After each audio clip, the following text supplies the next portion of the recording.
Hello, my name's Dick Fleming. During the Vietnam War, I was a member of 1st Force Recon and Recon Battalion.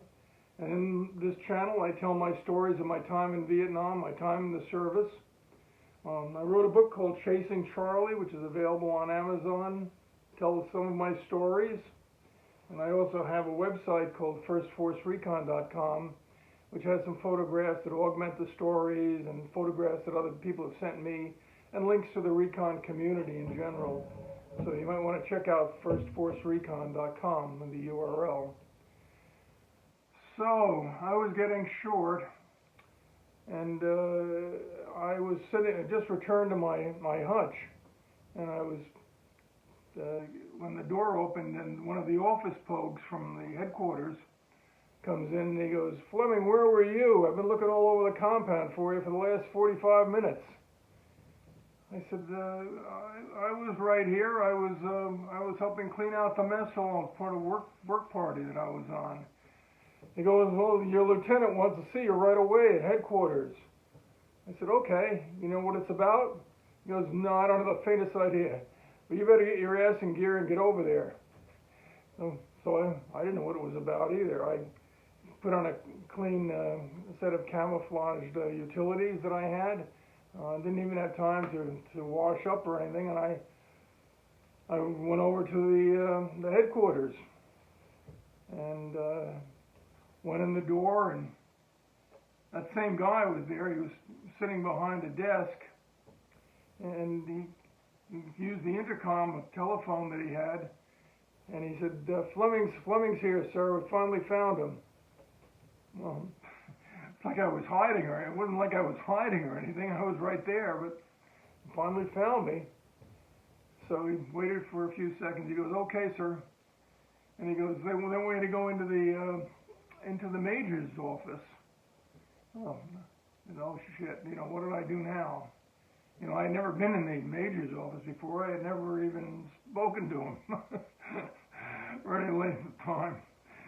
So I knock on the door, the standard formal Marine Corps way, and request entry, and I go in, and I'm standing at attention there, and I wasn't sure whether I salute or not. I wasn't really up on all the protocols, but I figured it couldn't help, so I saluted him. And off to the side was my lieutenant, and they didn't look happy. I don't know whether I was late to the party or what, but they certainly didn't look like they were pleased to see me, which I didn't know what's going on. So the lieutenant goes over to me, and he goes, "Well, we've got your orders." And at that point, my mind sort of went blank. I got my orders to return to the States. That's what I was thinking in my mind. I hoped. I only had a couple of weeks left. But geez, for all I knew, they could have ordered me some godforsaken fire base out in the boonies somewhere. Well, I stood there. I'm still at attention. And he goes, "I got your papers. You're going back to the States." Well, that was something. I stood there, and all kinds of emotions went through my mind. But I stood there like the silent, dumb brute that I had become, wooden. And the major got up from his desk, and he said, "Get your gear together, Fleming. You're going to be on the next bird out."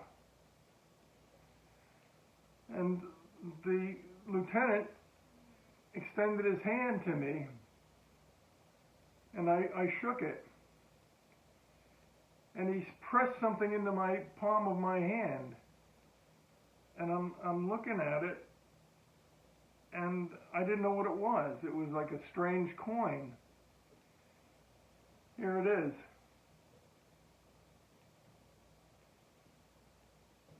If you can see it.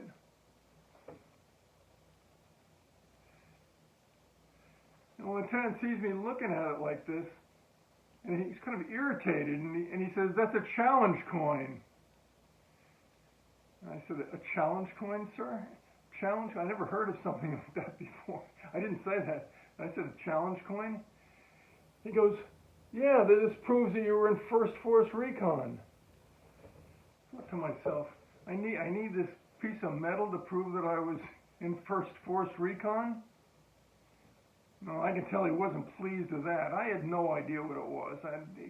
Again, all these traditions and everything, the Marine Corps and the protocols and the rules and regulations, they were foreign to me. I knew how to set up an ambush. I could throw a K-bar 20 feet, with deadly accuracy, but exactly what I should be doing back in the rear, and which metals could be placed where, and they were completely foreign to me.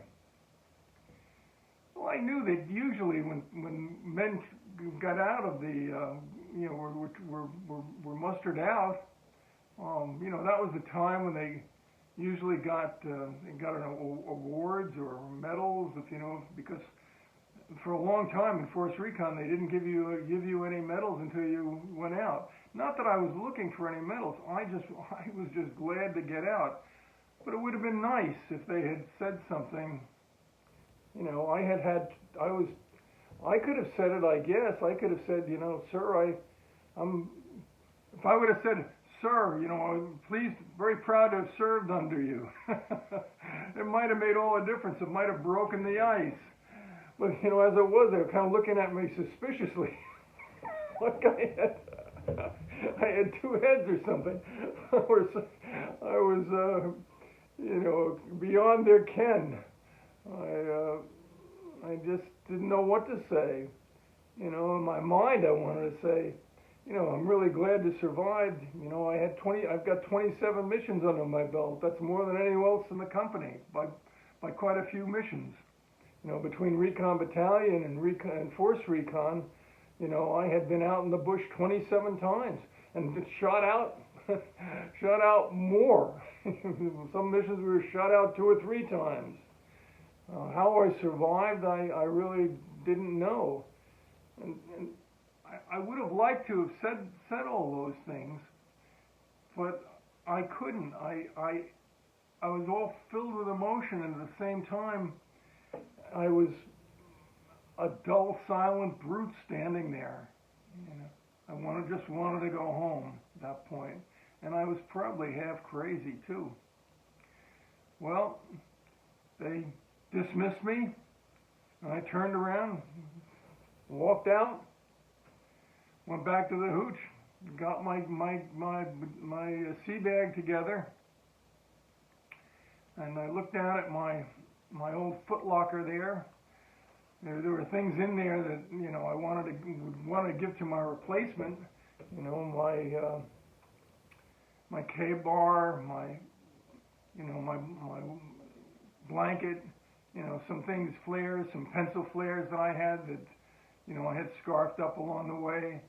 And most of all, I would have liked to have had the opportunity to teach him, and tell him, how to behave in the bush, how to survive, give him some pointers. But that wasn't about to happen, and I didn't even have the opportunity to say goodbye to my teammates because they had been out in the field, while this was all going on. They were out on a mission. Felt really quite lonely. I packed up my stuff. The lieutenant had told me that the next bird down DLZ would take me to Da Nang, and I walked out of the compound as lonely and as I walked in. I walked down to the LZ and got a bird to the Da Nang airfield, and that was my exit interview, if you will, for what it was worth. Probably lasted all of 10 minutes, if that. But I was glad to go home. That's what I had been looking forward to. And I don't know of any Marine in Vietnam that not very many wanted to stay there after 13 months. and I certainly didn't. So that was my exit interview. If you like this video, give me a thumbs up, subscribe to my channel, and I'll tell you about the flight out from Da Nang to Guam in my next video.